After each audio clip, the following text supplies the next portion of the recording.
Welcome to the Don't Panic podcast. We are here with Consciously. We're going to be talking about ideas on the left because everyone's kind of shook. Everything's going crazy, but we've actually got a plan. It's going to be all right. Don't panic. But I'd like to introduce our guest, George Lee, aka the Consciously, aka Conscious the Conservative. Um, our esteemed guest is a master's in human resources and adult higher education. He has graduate certificates in human resources, diversity development, women and gender studies. Assistant director at University of Oklahoma's debate program, and is now getting ready to teach language arts in the inner cities of what city was that? Remind me again. Oklahoma City, man. Shout out to everybody in Oklahoma City. You feel me? East side, west side, south side, midtown, everybody in the city, man. That's Oklahoma City, too. I know cities all around the country. I know people, when you say the city, they don't think of Oklahoma, but Oklahoma has a city, you know? Right. So what can you tell us about Oklahoma cities? What do people not know? What are some things that you can just tell us about Oklahoma? I don't know anything about Oklahoma and the South. Man, let's see, man. Let's see. I'll start with a shout out to all of the indigenous people of the world, especially the indigenous people of Oklahoma. The first thing I'll start with is the uniqueness of Oklahoma is that it's been stolen like 2 or 3 times by, European settlers and the descendants of the European settlers. You know what I'm saying? That's colonization when I say settlers, right? Right. So the first thing I talk about in terms of Oklahoma, it's a lot of affluent, unique history about indigenous tribes, indigenous peoples, indigenous culture, you know what I'm saying? Things like that. And then something specific about Oklahoma City, a lot of folks don't know, is that Oklahoma City is the biggest city based off of size in terms of how big the city physically is outside of population. Like literally the size of the city is it's one of the biggest cities in the country, Oklahoma City, based off of area, square feet area. You know what I'm saying? Those 2 little quick facts about Oklahoma. And I'm gonna end this again saying shout out to everybody on the res. You feel me? Shout out to the tribe that just got the American government, the federal government just decided that damn near all of East Oklahoma is native land that should have never ever been taken away from natives due to treaties. But if y'all know anything about indigenous culture, y'all know them treaties. You feel me? It's like my grandma used to say, you know what I'm saying, with white folks. You can't throw them further than you can't trust them further than you can throw them. You know what I'm saying? So them treaties, you feel me? You can't throw them treaties too far. So you shouldn't trust them too much, man. But I didn't ran it enough. Next question, man. Well, that's actually that's a really interesting topic, and I want. So what are some of the implications of that sort of legal action, and what's going to change for the indigenous people of Oklahoma? As of right now, all we know is that significant part of eastern Oklahoma. Let me give you the exact. The specific part, pretty much right now from a legal standpoint, they're trying to figure out for the individuals that have received criminal cases, if that is under Oklahoma state government or is that under the sovereignty of this tribe. I'm about to look up right now. I'm sorry too, I'm saying my fellow natives, man, I forgot the name. What is this? It is the Shawnee tribe, the Eastern Shawnee tribe. Right. You know what I'm saying? That's what we found. That Supreme Court rules that Oklahoma remains tribal reservation. You know what I'm saying? And really, what I know is that and I'm sorry, that's actually not Shawnee. It's the Creek tribe. It's Creek territory. You feel me? And pretty much, you caught you a case. You know what I'm saying? In Eastern Oklahoma, they're trying to now figure out about how you were convicted, about the prosecution, and about just exactly what does jurisdiction fall up under. You know what I'm saying? Gotcha. But yeah, that is an interesting move. Yeah. I say what I'm saying a lot. I'm trying to get that out of my language. I feel like it's like a language placeholder for me to think about something. But I feel like, you know what I'm saying? You feel me? I just feel like when I say that, I feel confident when I say that, When I listen back to these podcasts, I notice that we say a lot of and and that's kind of our way to think about what we're doing. So I'm trying in my mind to break off of saying and because there's a lot of it. If you actually go back and listen to our podcast, there's a lot of that, and it comes with time of getting used to speaking and formulating your thoughts a little more cohesively and getting them out. Because for me, I've always had an issue with just speaking in general. I took speech classes as a kid because with my ADHD, my mind runs so fast. I know what I want to say and my mouth can't catch up. So it's a whole lot of, I had a stutter, and then now it's a lot of just I had that stutter too, man. Shout out to everybody doing policy debate. Policy debate. That's I feel like you're gonna probably ask me that question, so I'm just gonna jump ahead of it. All right. Policy debate is what gave me the unique perspective, language, and knowledge that I have. And policy debate made me kind of master my public speaking skills, where I'm not stuttering so much, where I'm not saying what, where I'm able to say what I mean what I say, and articulate, and I feel like be able to explain my thoughts with a particular level of clarity, even though I'm scared with some ebonics and slang. You feel me? Yeah. So how did policy debating actually inform your sort of presentation and the way that you go about communicating with people? You know what I mean? Man, debate just really gave me a whole bunch of access to a lot of different literature bases and a lot of different knowledge about different social locations that I didn't have. You know what I'm saying? Growing up in west side of Bryan College Station, Texas, I didn't really get exposed to a lot of in-depth knowledge about trans identities, about Native American identities, about people that's disabled. Don't get me wrong, there are trans people, Native American people, disabled people that live in my town, that I grew up around, but I wasn't knowledgeable and conscious about how they were positioned in the world. And me being a college policy debater, I was good at it too. You feel me? I'm like top 20 in a decade, and I'm gonna talk my shit about it because I worked very hard. I was in the debate trenches. You know what I'm saying? I also got me a national championship as a coach. But the point I'm bringing this up is that through argumentation, I know my motto is education is elevation. You know, if you follow me on any social media platforms at eConsciously, you're gonna hear me say it a couple times. And I believe that argumentation is a great way in terms of leading us to critical education. You feel me? A lot of the stuff I know, I learned it from debating. I learned it from challenging somebody. I learned it from not knowing and disagreeing. And that's how I was able to learn about trans violence. That's how I was able to learn about colonial violence. That's how I was able to learn about all these different isms when it comes to how people are positioned through me taking a uber pro-black, what about the hood, politically, socially, economically, progressing for the hood. That's the approach that I took into debate. And because I took that approach into debate, I was forced to learn about the hood's relationship to capitalism, to the policymaking system, to American leadership, to colonialism, to heteronormativity, whatever the hell you want to talk about. I for 4 years, really 5, I traveled around the country and debated the smartest people of my generation. I kicked most of their ass. But I learned a lot though, whether I lost or whether I won the debate. The education that I was able to learn through debating I feel like was priceless. And so actually that's kind of great because as I wrote down for some of the things like public debate as education, how do you find yourself or not find yourself? How do you maintain a framework of an educating platform versus somebody that is debating you in like sort of a bad faith moment? Because I've seen people who have taken you like out of context. To be honest with you, man, it's always gonna be.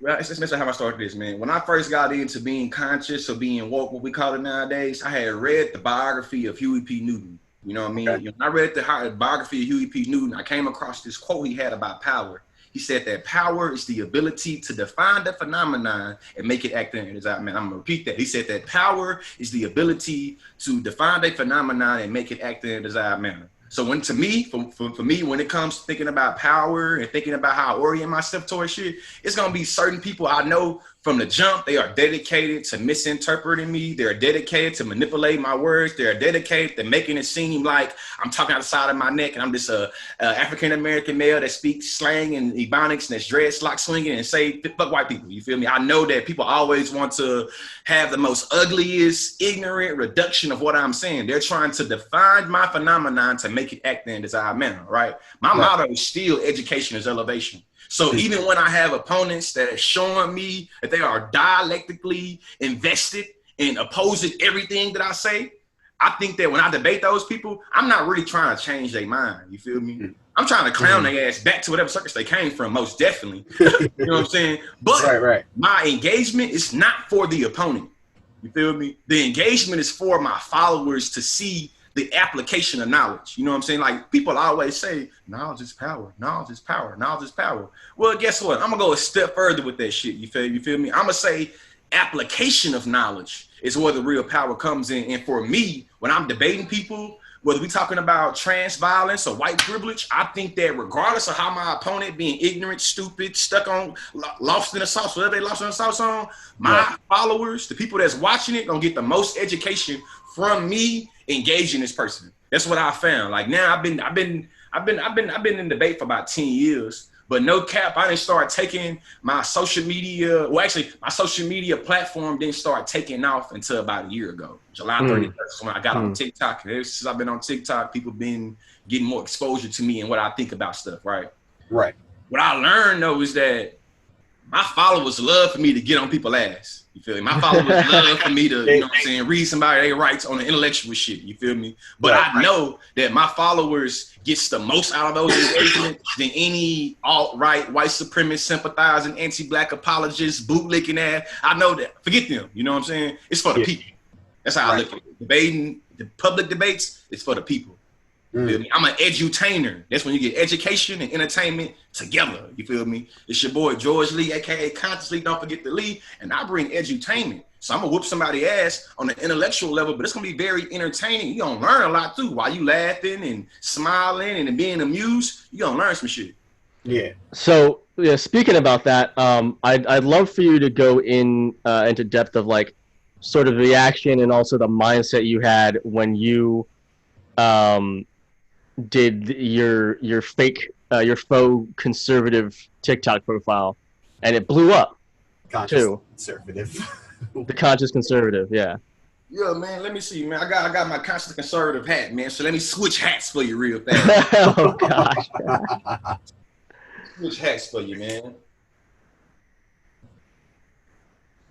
Now, goddamn, Jed, I know that you got this panic, don't panic shit for you lefty, lame-ass liberals to just push off all these conspiracy theories. I demand you, Jed, to put some goddamn respect on Donald Trump's name.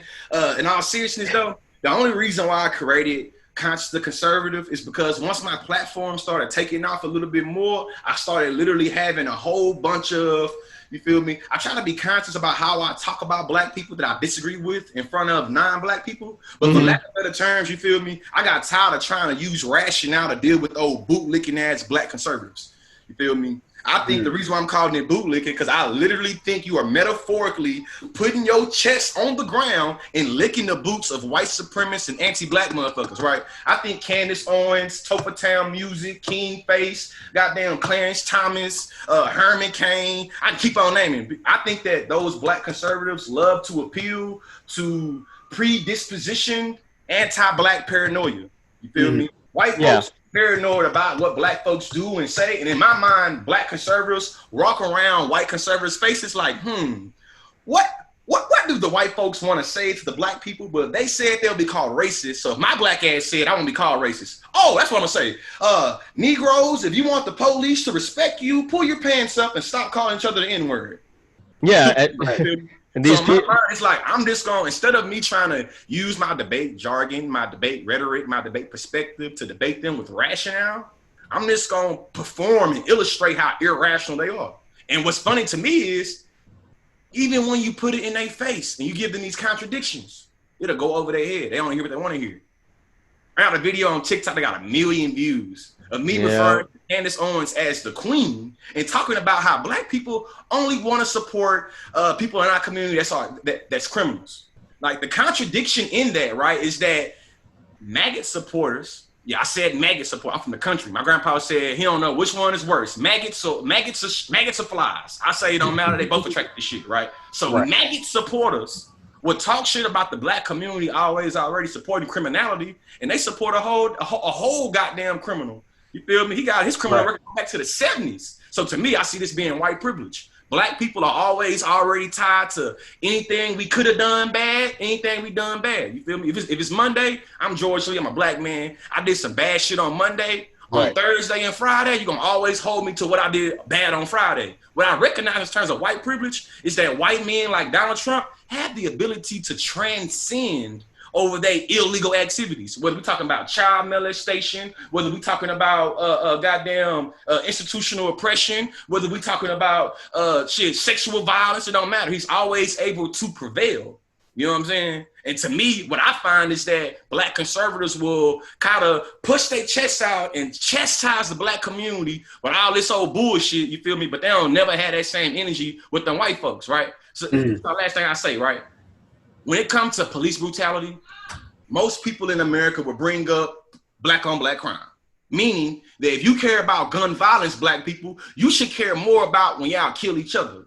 I think that's some bullshit, or that's very kind of a fallacious whataboutism. Because like, hey, if you think that black on black violence is an issue because of gun violence, if you do some research, you'll see the CDC finds that gun death in America is not homicides, it's suicides. And you want to know who make up most of those suicides? 74% white men. So while white folks and white America trying to tell black America, stop killing each other, you motherfuckers is literally killing yourselves, and you don't care about that because you don't see it as a racial issue. You feel me? When people in the suburbs rob each other in the suburbs, it's not seen as white on white crime or suburban crime, it is seen as crime. But if Pookie killed Tyrone and they both live in the projects, oh my God. Hey, black people. Crime. Black people, you can't get mad at Officer Tony wanting to kill you. You kill each other. If you guys can kill each other, then we should be able to kill you too. It's only right. Equality, right? And to me, this is the reason why I turn that hat on and I just say stupid shit. You know what I'm saying? Like, hey, you know? And the people that like Candace Owens and Herman Cain and I don't know his name because I'm going to be honest, the two of you guys are way more well-versed in TikTok than I am, but he's like that black guy in the conservative hype house. Shout out to Christopher with your bootlicking ass. I hope you see this too. They, I mean, civil, nicest way, bootlicker. Yeah, I mean, those kinds of people have existed since forever. You know, back in the day, 300 years ago, they were called house N-words, but it's because they wanted to appeal to the white folks, and they can get a little step up. They can get a little taste of that privilege. I mean, and too, Jen, it's because I like cultural competency. You feel me? Yeah. Like for now on, when you bring it up, just say house slave. Don't say house N-word. It was kind gotcha. Of, just say house slave. You good? But I agree with your point, though. I was going to say there's a. What is it? It's basically like it does harken back to old timey just ideas of like, well, you guys are inherently violent already. Look, they're already killing each other. While you know, and it's a oh god, sorry, I got a little. The notion of black on black crime is the same hubris of thinking that justifies slavery. Hey, you can't get mad at the white man for putting you in slaves. A black person sold you in slavery. You can't get mad if the white police officer killed you.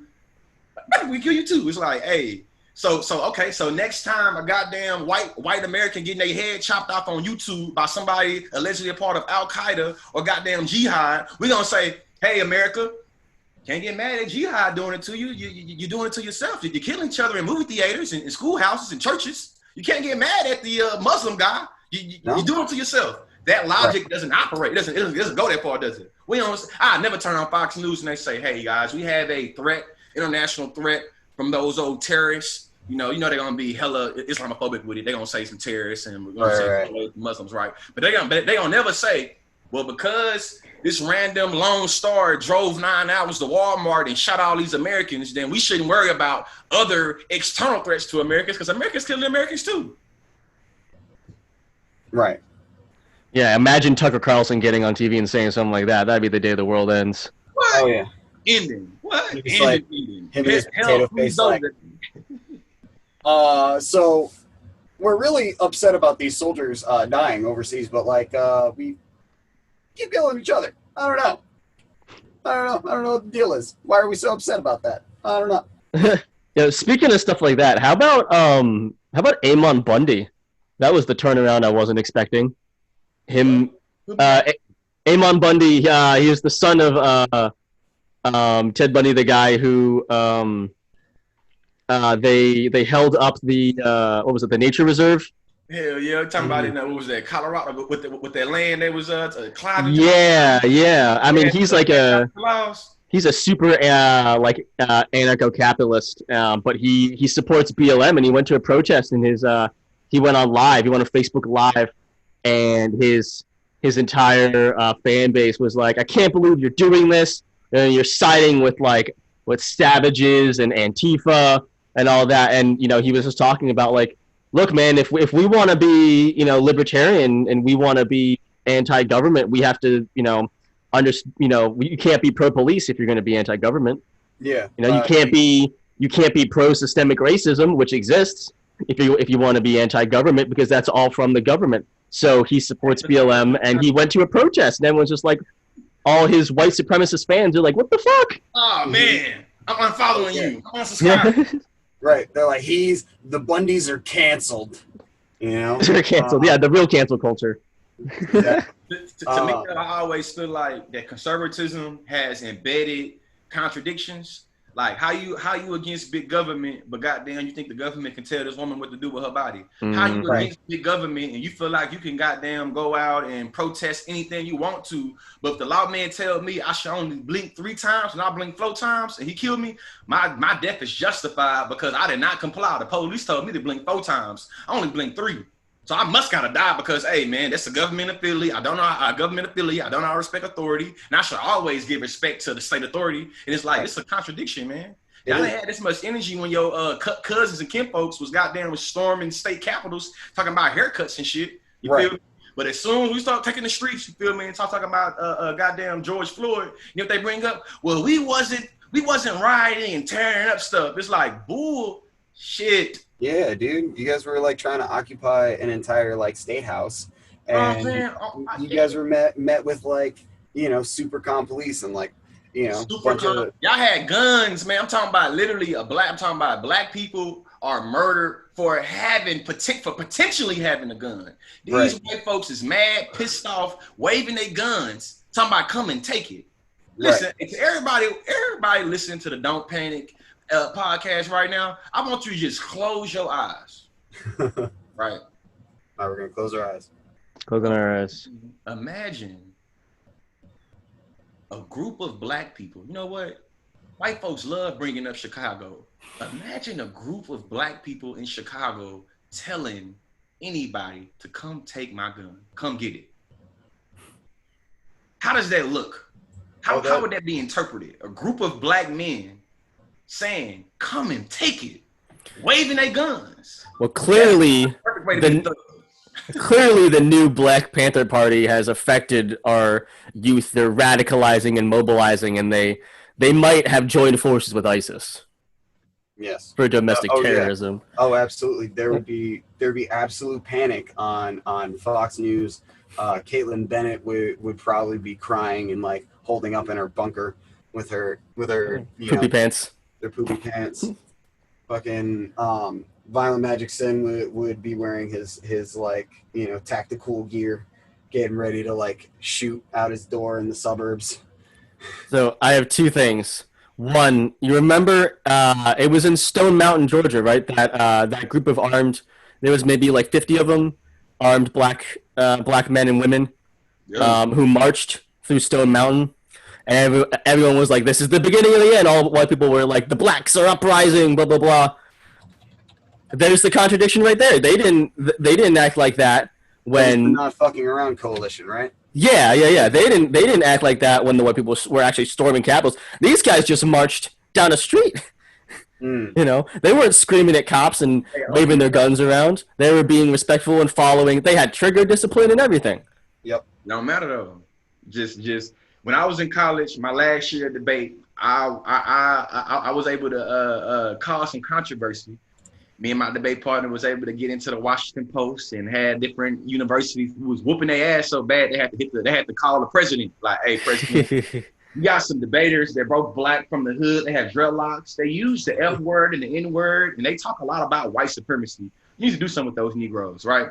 The reason why so much controversy happened is that we was talking about war powers against niggas, Niggaz. Literally, we was reading an academic journal from Dr. Ronald Judy, and this article was about gangster rap music and in regards to capitalism and commodification. You feel me? The article was titled "The Question on Nigga Authenticity."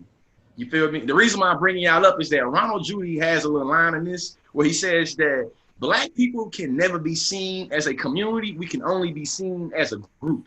You feel me? And in my mind, it's like every time I think about when groups of Black people get together and how it's perceived and how it's interpreted by mainstream media, it's always inherent criminality and deviance that's attached to groups of Black people. It don't matter that we singing Kumbaya, we shall overcome. It's going to be some type of chaos and deviance that's inscribed onto the group. So when you talk about these groups walking through these places in Georgia and they being civil and they being peaceful and they being organized, it don't matter.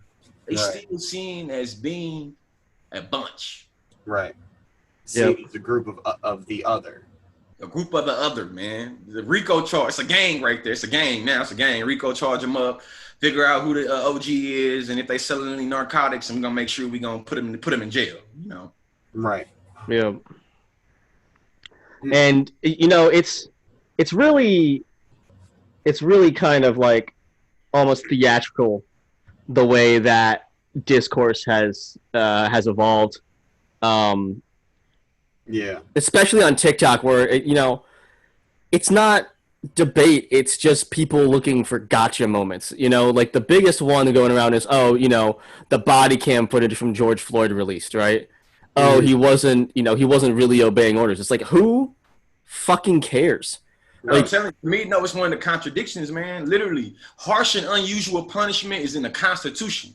You feel me? Harsh and unusual punishment is in the Constitution. We are supposed to have our right to speedy trial. We are supposed to get counsel. We are supposed to be seen as innocent until proven guilty. When you see a Black person get murdered in the street by a police officer, you get to see the contradiction of being Black in America.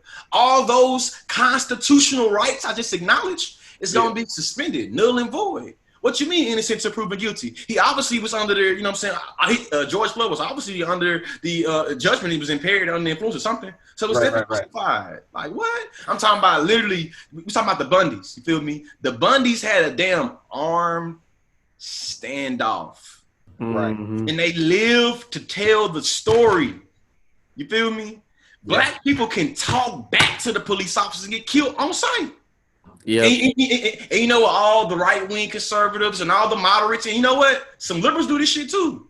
They gonna, you know what? Martin Luther King said that African Americans have to be very worried about the white moderate that's more worried about order than justice. And it's a lot of people in America right now that value social order over anything has to do with justice. Yeah, and to me, that's when it started getting to it. It's like, hey, rhetoric is so crazy. Where it's like, I did a little study where I just looked over some footage for 3 months. No. 3 months I looked over footage, but it's footage from all over here, from like I say the past, like since Trayvon Martin died. And I was looking for footage specifically when the media talks about rioting and protesting. And if you look at the rhetoric choice, the language that they use, one is more active, the other is more passive. One is more criminal. The other one is more about like people being immature. These rowdy kids were mad and pissed off. They lost the World Series and they went out to their streets and what? And they had a little fun. And they had a little fun. They lit a cop car on fire, but they just took down an awning. They just flipped the car. They're just passionate. They love their sports. Down the Wawa. Fuck it. Who cares? Yeah, they want to talk about rioting and looting and how, uncivil and what the chaos is in Philadelphia during the protests. What about the Super Bowl parade? Oh yeah, that's. A cop didn't get I mean, no police were assaulted in Philly during the protests, but I mean, a police horse got punched in the mouth, got punched in the face during the Super Bowl parade. That even though the Super Bowl even though NFL football is majority black men, when it comes to, in my opinion, when it comes to the way that the profits are generated in the NFL, goes to the white people being very racialized white. Right. So what we know from a business standpoint, if they were able to convolute anything about that Super Bowl punch in the face and it being a NFL issue, we know that those white, rich NFL owners will have to bear the brunt of some of that backlash. Right. So we don't see that happen. You feel me? As a matter of fact, the individual Kevin Hart was made more fun of in terms of the media from the Super Bowl than anything chaos that could have happened, right? But as an educator, I always think about the contradictions. You feel me? Listen, man, the coronavirus going on right now. It's a whole bunch of students that's doing what we're doing right now. They finna be on Zoom. They finna have a microphone, their earphones. They're gonna be going over American history. Right. Yeah. They're going over American history. We're gonna get taught about that empowering, patriotic, revolutionary American Revolution. Shit, you know? And guess what? Even though they're going to tell black people we should always appeal to the people in power, it's not going to do nothing to help our case. It's going to get us in trouble. Right. Samuel Adams and the Sons of Liberty was not trying to appeal to King George. No, they were not. They did not. Did they peacefully protest King George? No. Did they say, King George, stop tarring and feathering us? Oh, my God, please. They ain't do that shit, did they? They ain't storm goddamn the boat. And fucking have a sit-in and say, we're going to occupy this boat, and hopefully that we occupy this boat long enough, the red coach will then see our humanity and stop fucking us over. That shit didn't happen. As a matter of fact, right now, I know that across our country, from 6th grade to the 12th grade, we're going to be teaching American students with taxpayers' dollars that the Samuel Adams and the Sons of Liberty did the most patriotic act by going on to that boat and looting and fucking throwing tea in the goddamn ocean. Right? They're gonna say that shit. You feel me? Yes, they are. Hey, man, going to Target, man. I'm talking about, hey, I was all for Black Lives Matter, but when you went into that Target, man, I just can't get with it now. Almost to me, it's like, and I in my rant. Imagine in the 1860s, it's like, yeah, I was against slavery. I was against African slavery, but I think when they set that plantation on fire, that was just too far, and I just can't support it anymore. It hurt the economy too much. Think of the economic damage they're doing. Oh my God! Can't believe that. Storefronts. Can't believe that. Like, why can't they just ask nicely? But why would you do that? Right. You know, I even said back when it was happening, it was like, the reason why white people are so touched up about Target is because we're finally looting white culture back. Capitalism, man. Capitalism is a motherfucker. Capitalism in America makes it where we value profits over people. Yep. We value profits over people. So the people getting their lives taken and getting their head cracked, that shit didn't matter.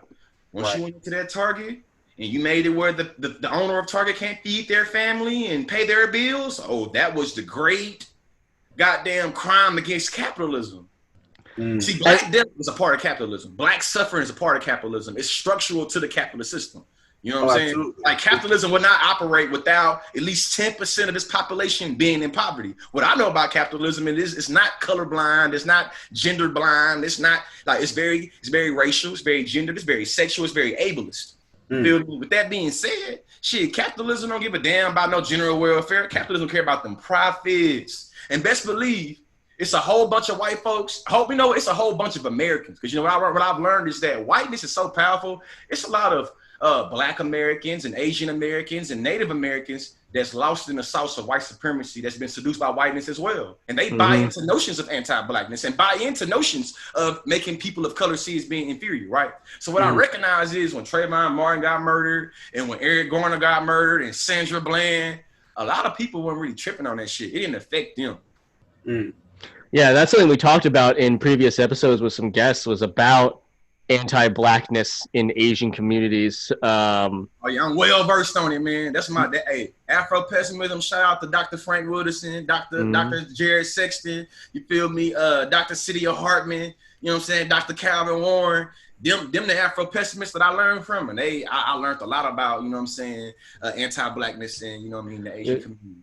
I mean, Asians in this country are, you know, byproduct of white supremacy, privileged, and it's pervasive. It's a scapegoat tactic. I like that. It's pervasive. Yeah. Because there is a level of like, it's interesting to see the contradiction, of like people, people of like Asian communities, or just any community being drawn to parts of like Black culture, i.e. like hip hop, breaking, but also still hold on to those like anti-Black ideas, and sort of miss the messaging and the some of the point of what they're enjoying and why they're enjoying it.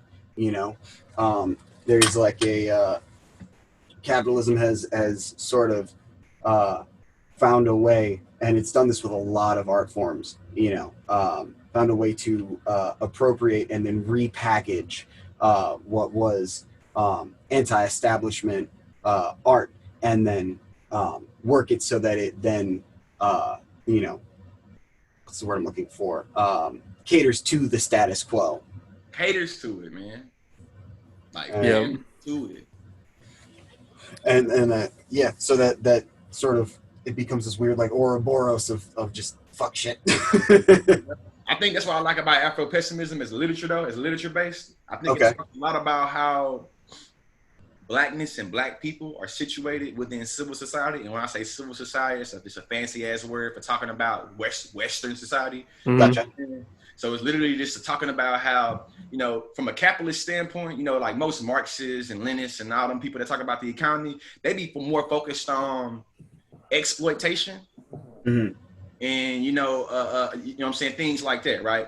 When it comes to Afro-pessimism and the position of Blackness and Black people, Afro-pessimists argue that Black people aren't just messed over by things like exploitation. You know what I'm saying? We're uniquely fucked over by fungibility and accumulation.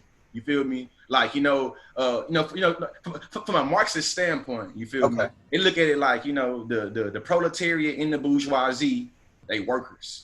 And being a worker, that means that you have ownership over your labor. You know what I'm saying? You get to have some type of entitlement to the fruits of your labor, right? Even Marx knew that it was something different though about the slave. He called it a lumpetariat. You know what I'm saying? For me, when it comes to Black people, it's how we're not seen as workers. We're literally broken down to just flesh, right? Workers are able to give labor, and Black people are literally seen as labor. And you know what you can do with labor? You can accumulate it. You can trade it. You can sell it. You can buy it. You can kill it. You can raise it. You can birth it. You can, you know what I'm saying? It's whatever you want to do with it, right? So in terms of anti-Blackness, I think that it's always important to think about how, in layman's terms, the world loves Black culture but hates Black people. How everybody want to be a nigga until it's time to be a nigga. How the world want Black people's rhythm, but they don't want their blues. And to me, this is the accumulation fungibility of Blackness and Black people. That if you have analysis that's just about, exploitation, you're not going to be able to account for the totality of the Black experience and the Black position in America. You feel me? And Gotcha. So how I actually, that's interesting because there is a few, are you familiar with Vosh? He's a YouTube and like Twitch streamer. I'm be getting on Twitch too, man. Everybody, Twitch coming soon. Damn it, I've been hearing a lot since you brought it up. I'm Twitch coming soon. All right, I'll tune into the Twitch. Hell yeah. But yes, so Vouch is a Twitch streamer. He's a leftist. I'm not sure of the specific like definition, but he talks about how there is a lot of class reduction going on in a lot of the new and like young left, and it seems like that's sort of what you're talking about. Like if you just focus on exploitation, you're missing the like you said, the totality of the Black experience. And I see that how would you say we could like point some of the young like new left in a way that is understanding this specific like level of the lumpetariat and Black people's relationship to capitalism? Man, I think it's just having a like being able to increase your financial literacy. And when I say financial literacy, I ain't talking about in terms of driving profit. I'm talking about being able to read and write how finances position people differently.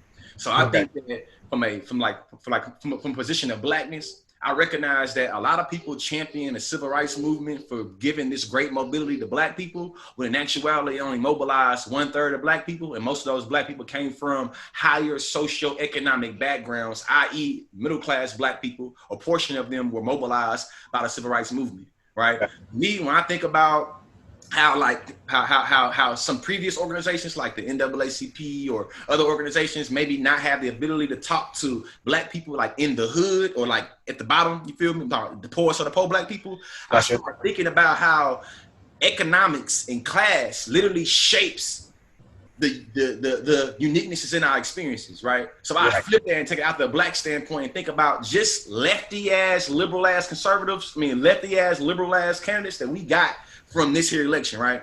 The economic experience and position that Hillary Clinton compared to Kamala Harris, compared to Joe Biden, compared to, Bernie Sanders. We recognize that not only in those different people, we have complete different socioeconomic backgrounds. And those four people, we also have complete different orientations to capitalism, to being able to make some money, to paying your bills, to getting people jobs, right? In my mind, we always have to have the multiplicity.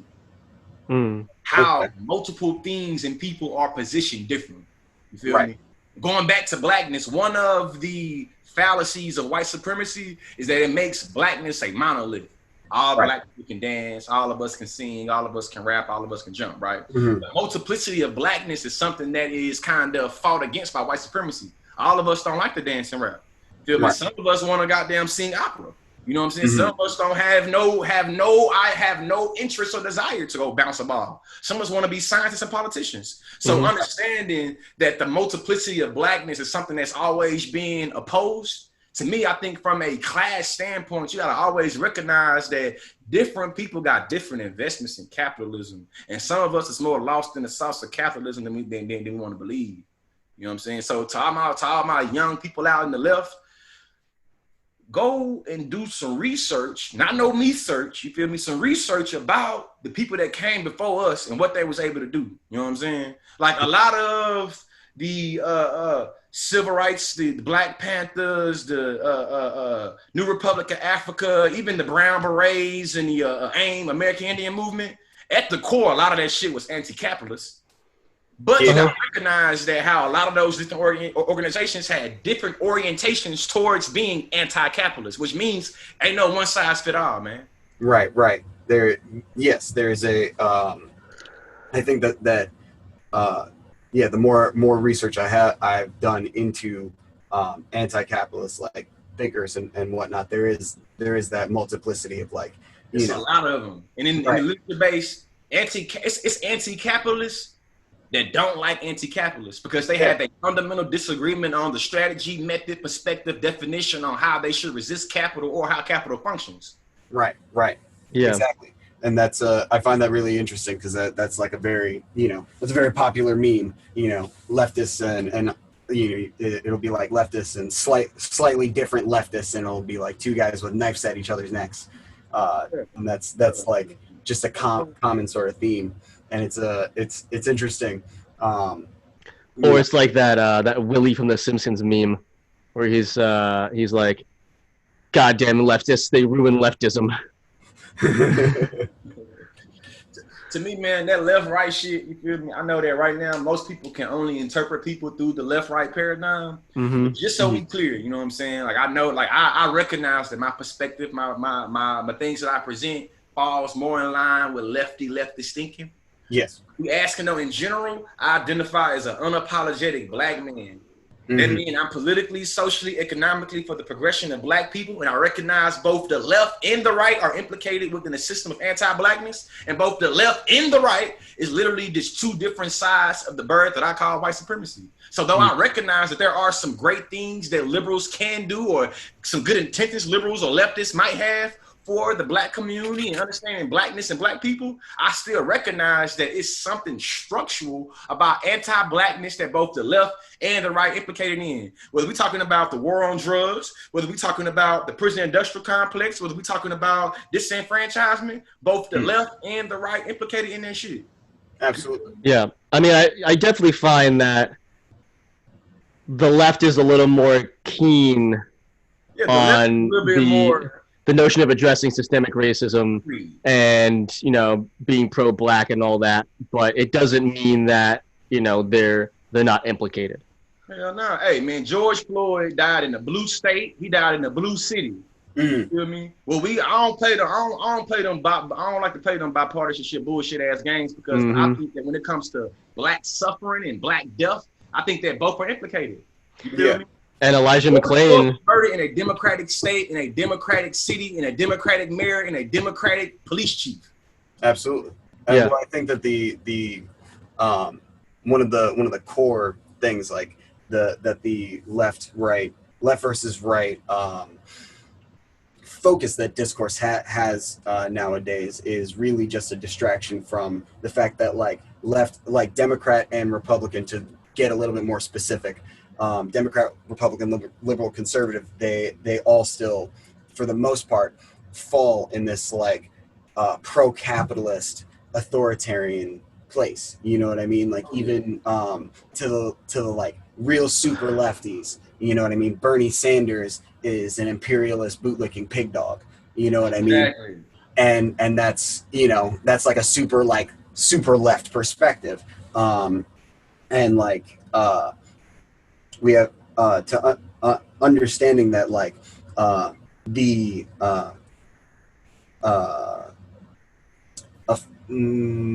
the word I'm looking for?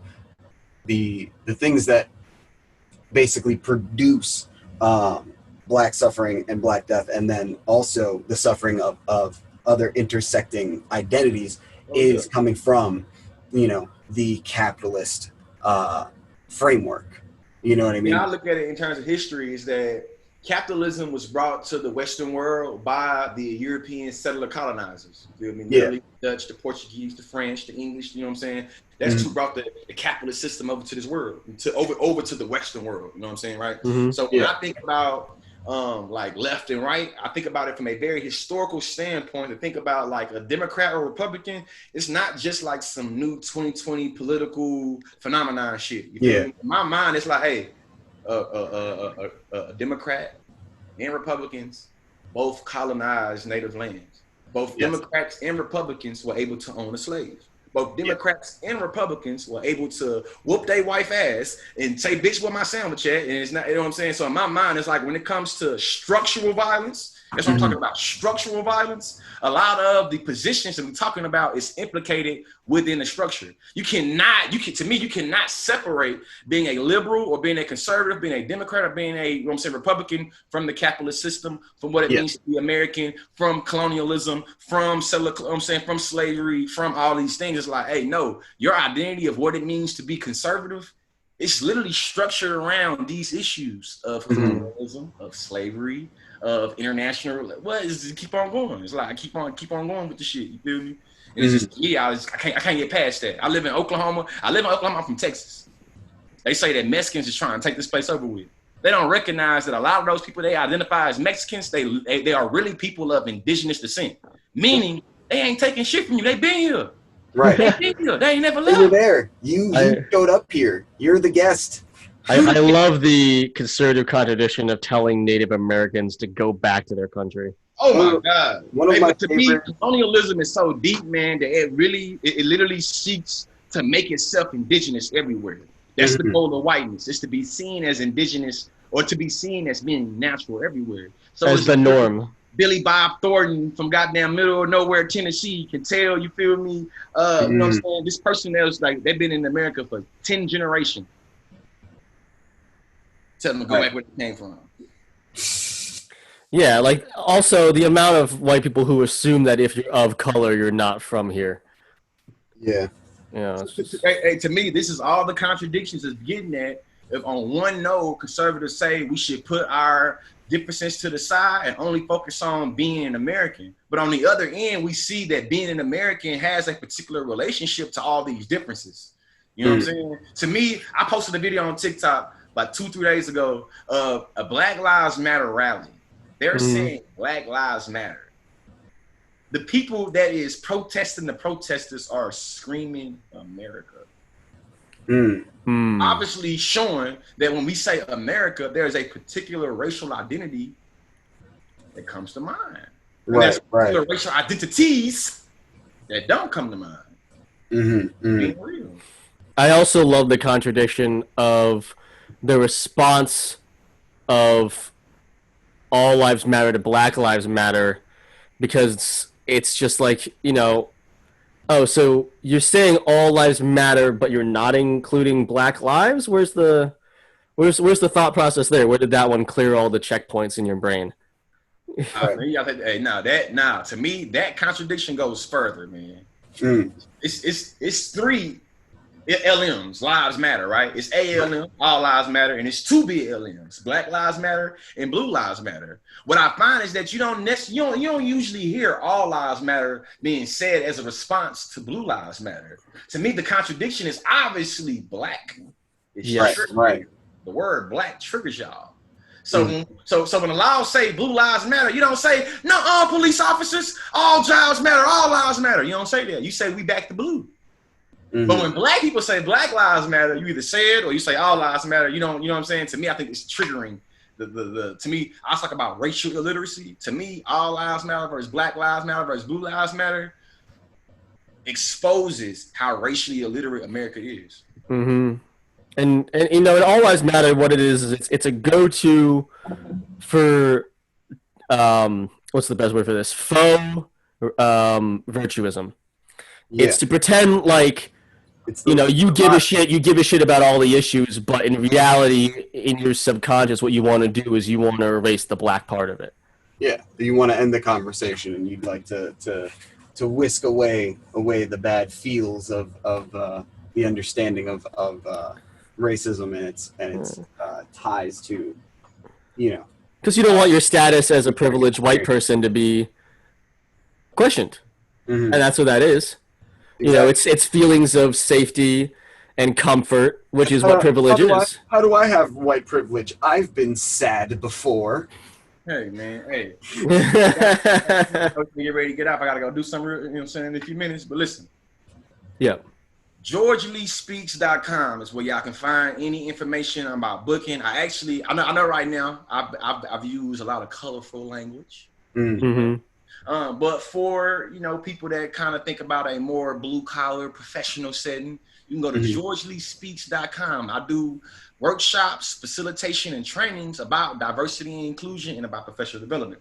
Here's why I'm bringing this up. What I find is being a black millennial that got dreadlocks and talk fast with a little slang and bang in it, you feel me? When I go to different organizations and businesses and I talk specifically about diversity and inclusion, especially when it comes to the unconscious consciousness of racism, I always find the biggest pushback is on the notion of white privilege. And what I have found to be very, what's the word I want to use here? What I find to be very useful is to prioritize trials, tribulations, and struggling in my notion of white privilege. You feel me? Okay. So I give y'all an example, right? I have me a little PowerPoint. You feel me? Y'all see, I'm very engaging. I like that. I talk a lot. I try to be engaging. Yeah.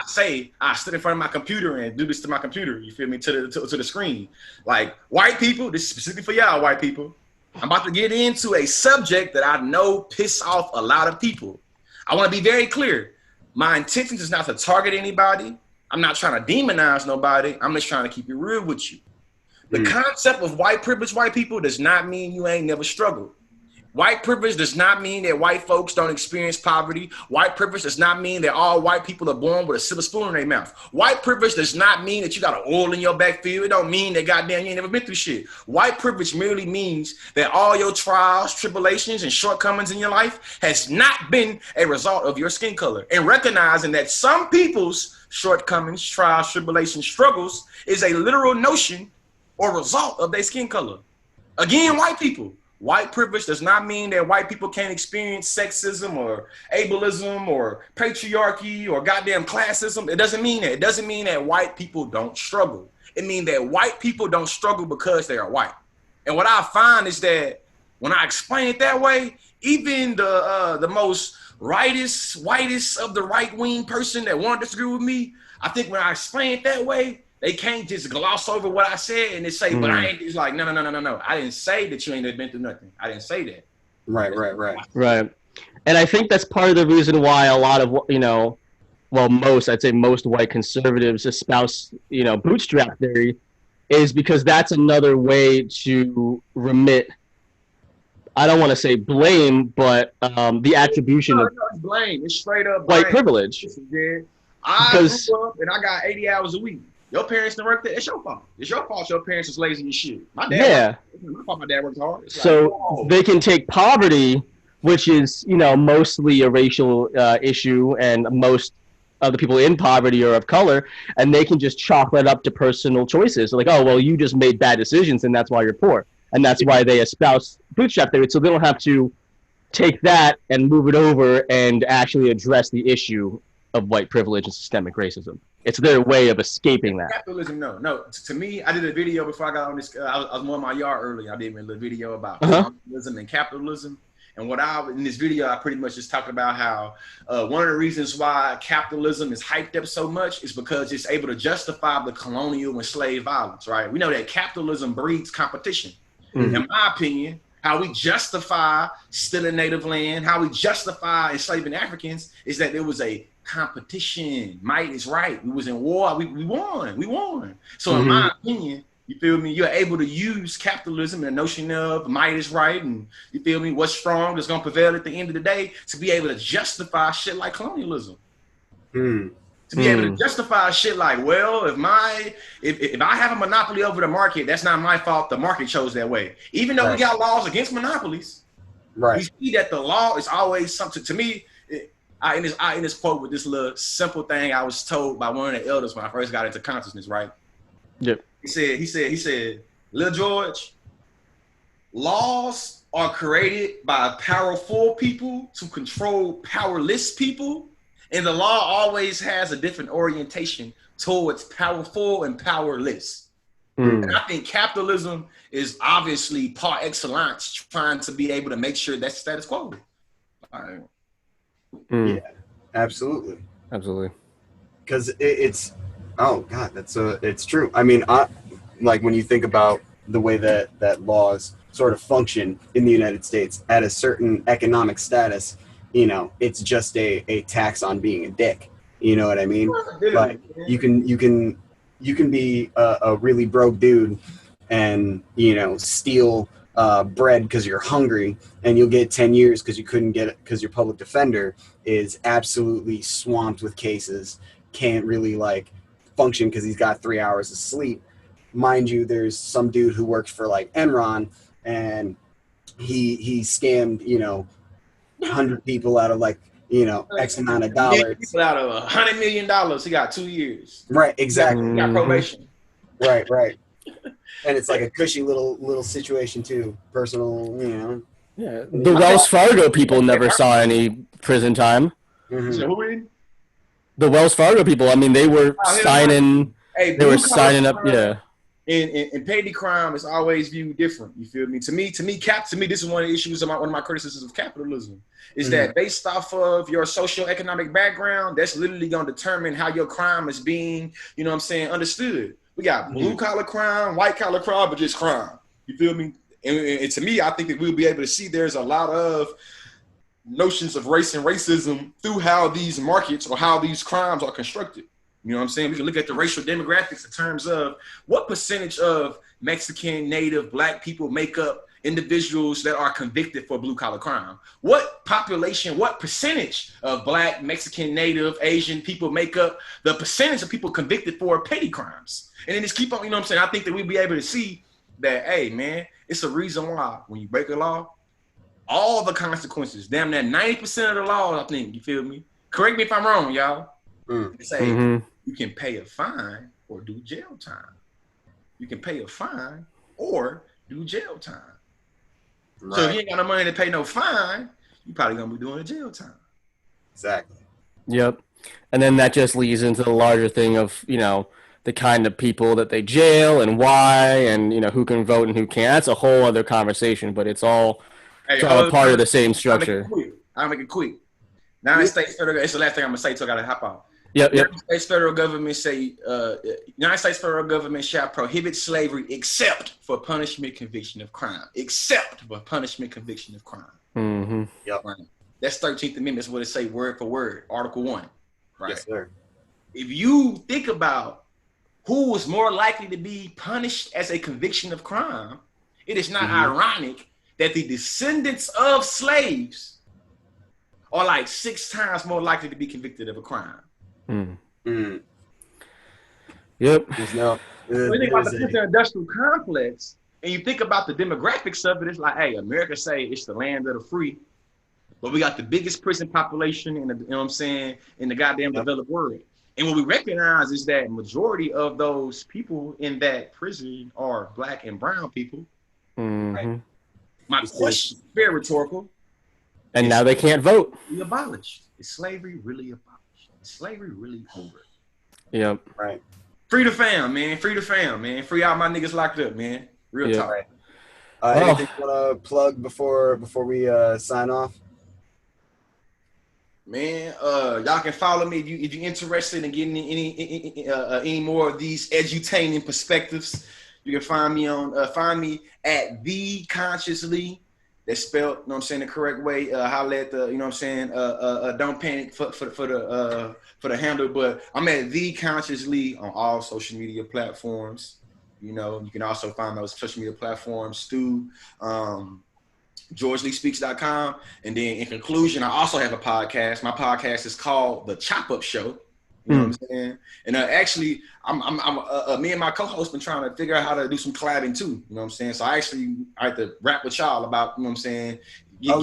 Absolutely. The Chop Up Show. That's the awesome part. 100%, yeah. But yeah, definitely. Chop Up Show. You can Google that. It's available on all podcasting platforms. Chop Up Show. And you know what I'm saying? All right. Shout out to the Don't Panic podcast. I appreciate y'all, the honor and privilege for bringing me on and hearing me talk my shit. How I talk my shit. I appreciate it. No, thank you so much. It's really our honor. I mean, I'm a huge fan. I'm nerding out a little bit because I'm getting to interact with you on this basis. Because like I said, your style and your way of edutaining people is inspiring, and hopefully I will be doing the same with this. You know. Shout out to you, man. Yeah, Comrade Jewel. You know.